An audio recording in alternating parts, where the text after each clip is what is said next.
नमस्कार, श्री स्वामी समर्थ. कसे आहात सगळे? निकिता शिंदे ब्लॉग्स या यूट्यूब चॅनलवरती तुमचं पुन्हा एकदा स्वागत आहे. रत्नागिरी भाग 1 म्हणजे गणपतीपुळे आणि त्याच्या आजूबाजूचा परिसर तुम्ही नक्कीच बघितला असेल. व्हिडिओ नसेल बघितला तर त्या व्हिडिओची लिंक मी डिस्क्रिप्शनमध्ये देते, नक्की बघा. आता ह्या व्हिडिओमध्ये तुम्हाला त्याचा भाग दुसरा म्हणजेच आम्ही जवळपास जे ठिकाणं फिरलो होतो म्हणजे प्राचीन कोकण, आरेवारे बीच वगैरे, त्या सगळ्या गोष्टी तुम्हाला बघायला मिळतील. प्राचीन कोकणचं एंट्री तिकीट प्रत्येकी 50 रुपये आहे. त्याशिवाय जर का तुम्हाला व्हिडिओ किंवा फोटो वगैरे काढायचे असेल त्याचे सेपरेट चार्जेस 50 रुपये ते घेतात, सेपरेट तिकीट घेतात.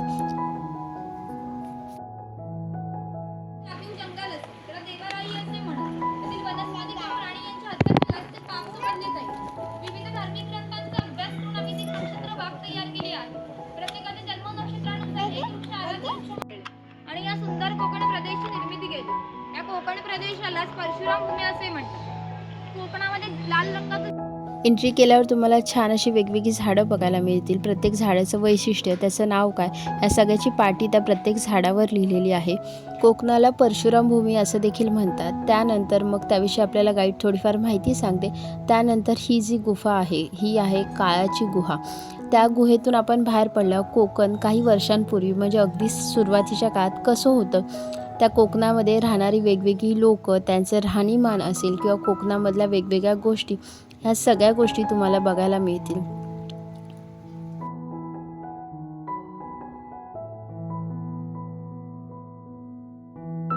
गणपतीपुळ्यापासून प्राचीन कोकण साधारण 1 किलोमीटरच्या अंतरावर आहे, म्हणजे अगदी जवळच आहे.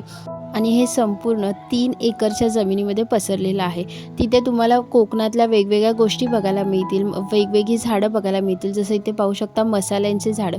इथे आपले जे खडा मसाला वगैरे असतात त्याची पूर्ण बाग तयार केली आहे तिथे आणि त्याविषयी माहितीसुद्धा लिहिली आहे. मसाल्यांशिवाय इथे वेगवेगळी झाडं म्हणजे वेगवेगळ्या फळांची, फुलांची, त्याशिवाय अजून वेगवेगळी प्रकारची जी झाडं असतात त्याचीसुद्धा माहिती तुम्हाला मिळेल. प्रत्येक झाडावर पाटी असते त्या नावाची आणि त्याची माहिती लिहिलेली असते. आता तुम्ही बघू शकता इथे जे कोकणातलं जे देऊळ असतं तिथे पालखी तुम्हाला देवाची दिसत असेल. जसं कोकणामध्ये होळीच्या वेळी, शिमग्याच्या वेळी देव आपल्या घरी येतो. तिने एक बोललेलं छान वाक्य मला आठवते, ते म्हणजे देव आपल्या घरी होळीच्या वेळी येतो. आपण वर्षभर देवाला भेटायला जातो आणि शिमग्याच्या वेळी देव आपल्याला भेटायला येतो. असं छान असं नातं देवाचं आणि कोकणी माणसाचं असतं. तर तुम्हाला माहितीच असेल, जे कोकणात असेल त्यांना तर नक्की माहिती असेल, शिमग्याला गावाला जायची मजाच वेगळी असते. त्याचप्रमाणे इथे खोताचं घर म्हणजे गावचा जो प्रमुख असतो त्याचं घर, आणि इथे वेगवेगळ्या अडकीत त्याचे सुद्धा प्रकार लावले पहिल्याच्या काळापासूनचे, सगळे पितळेचे आहेत.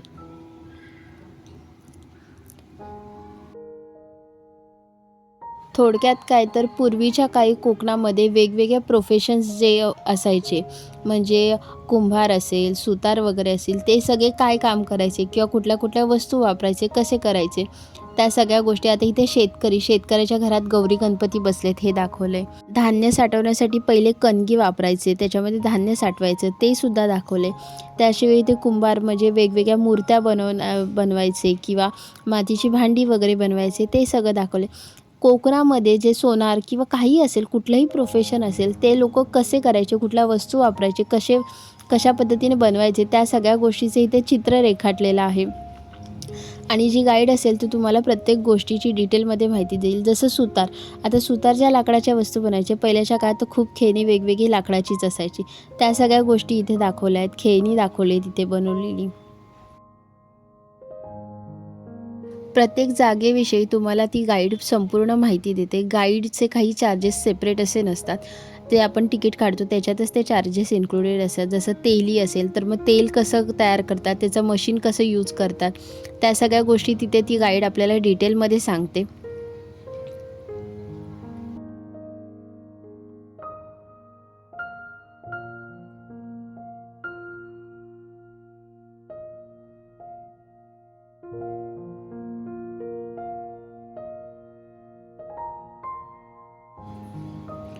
आता हे कोकणातलं पहिल्याचं स्वयंपाकघर कसं असायचं, तिथे जातं असायचं, घंगाळ असायचं, त्या सगळ्या गोष्टी इथे ठेवलेल्या आहेत, छान पद्धतीने दाखवल्या आहेत.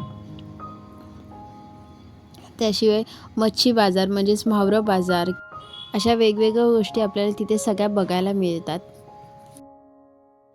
इथे तुम्हाला मार्लेश्वरचं जे मंदिर आहे त्याची प्रतिकृती असं म्हणजे शंकराची पिंड वगैरे असलेलं तिथे तुम्हाला बघायला मिळेल.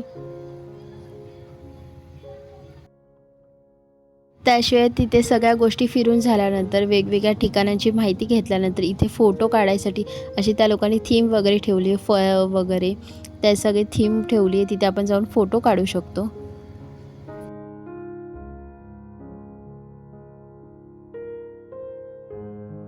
तसेच तुम्हाला इथे जयगड किल्ल्याची प्रतिकृती बघायला मिळेल. जयगड किल्ला हा साधारण 14 किलोमीटर डिस्टन्स आहे त्याचं गणपतीपुळ्याच्या मंदिरापासून.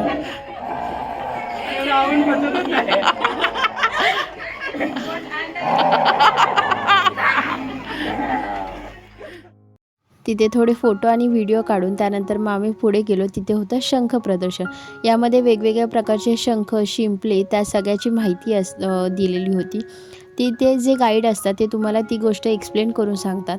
त्याशिवाय तुम्हाला तिथे ओरिजिनल मोत्याची जी ज्वेलरी तुम्हाला घ्यायची असेल ते सुद्धा मिळेल.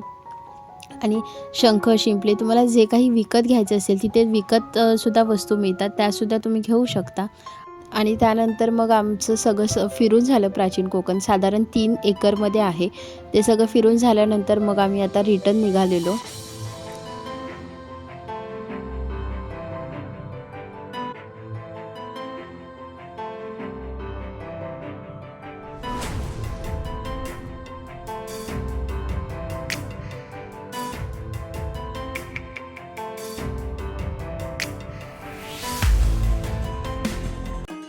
प्राचीन कोकण फिरून झाल्यानंतर आम्ही निघालो ते म्हणजे आरेवारे बीच आहे. ते साधारण गणपतीपुळ्यापासून 14 किलोमीटरच्या अंतरावर आहे. एका साईडला छान असा डोंगर आणि दुसऱ्या साईडला छान असा समुद्र. बघून खूप मस्त वाटत होतं आणि जो सनसेट होत होता तो लाईव्ह बघून असं छान समुद्र, सनसेट खूप छान वाटत होता.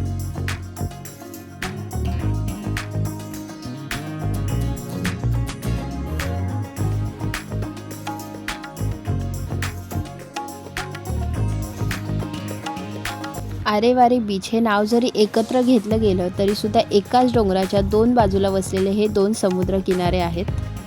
या समुद्रकिनाऱ्याचं वैशिष्ट्य म्हणजे त्याची पांढरी शुभ्र अशी रेस्ती आणि आजूबाजूला नारळाची आणि सुरूची बने. असा अस्सल कोकणातील निसर्ग सौंदर्याचा अनुभव घ्यायचा असेल तर नक्की आरेवारे बीचला गेलं पाहिजे.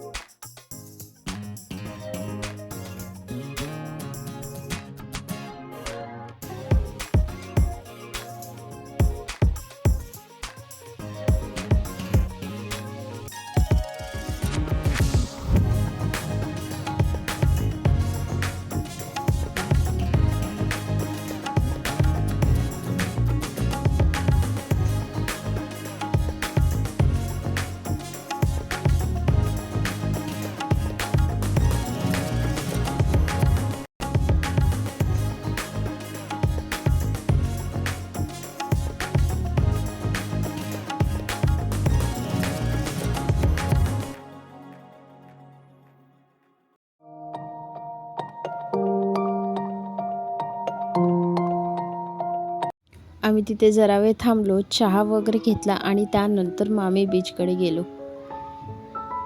अगदी तुम्ही तिथे गाड्या वगैरे पार्क करू शकता. गाडी वगैरे रस्त्याच्या इथे किनाऱ्यावर लावून तुम्ही जाऊ शकता. खूप छान असं वातावरण होतं. संध्याकाळची वेळ होती. सनसेट होत होता त्यामुळे अजूनच फ्रेश वाटत होतं आणि सनसेट आणि बीच वगैरे हे कॉम्बिनेशन तर खूप जणांना आवडतंच. आणि इकडचं मेन एक वैशिष्ट्य म्हणजे ना, बरेच लोक इथे सनसेट एन्जॉय करायला येतात. त्यामुळे तुम्हीसुद्धा कधी गेलात तर नक्की सनसेटच्या वेळीस जा. तिथे खूप छान वाटेल तुम्हाला.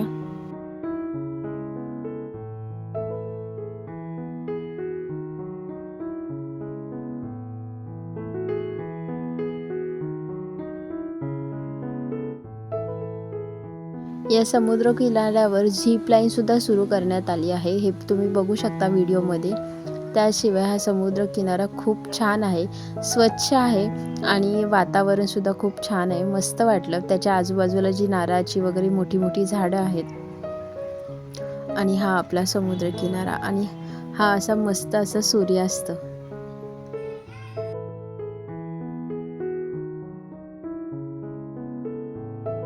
आम्ही सगळ्यांनी मग तिथे छान छान असे फोटो काढले. लहान मुलांनी सुद्धा भरपूर मजा केली.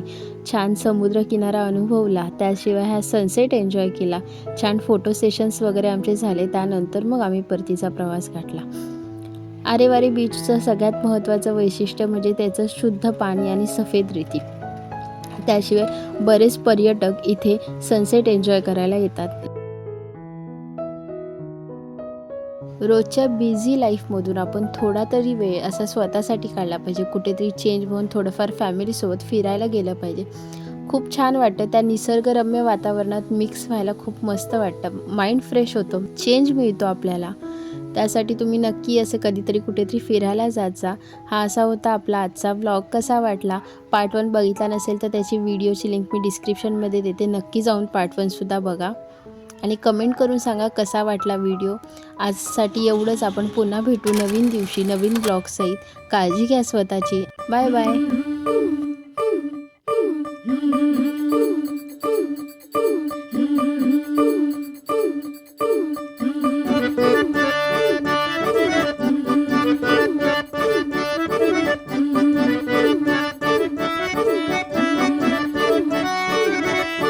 माझ्या कोकणचो रुबा भारी,